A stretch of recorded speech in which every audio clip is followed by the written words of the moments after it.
Pokal পড়াবে তবু bear তবু মনে নিয়ে সান্ত্বনা কাটাই দিন রাত তবু মনে নিয়ে সান্ত্বনা কাটাই দিন রাত এতিম ছিলেন আমার নবী হযরত মুহাম্মদ এতিম ছিলেন আমার নবী হযরত মুহাম্মদ জীবন চলার পথে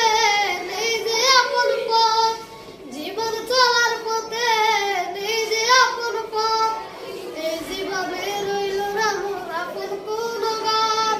এই জীবনে রইল না মোর আপন কোন গান তবু মনে নিয়ে সান্ত্বনা কাটাই দিন রাত তবু মনে নিয়ে সান্ত্বনা কাটাই দিন রাত এতিম ছিলেন আমার নবী হযরত মুহাম্মদ এতিম ছিলেন আমার নবী হযরত মুহাম্মদ আমি এতিম হয়ে কাঁদি না কেন তোমরা বলতে পারো আমি এতিম হয়ে কাঁদি না কেন তোমরা বলতে পারো এতিম ছিলেন আমার নবী হযরত মুহাম্মদ এতিম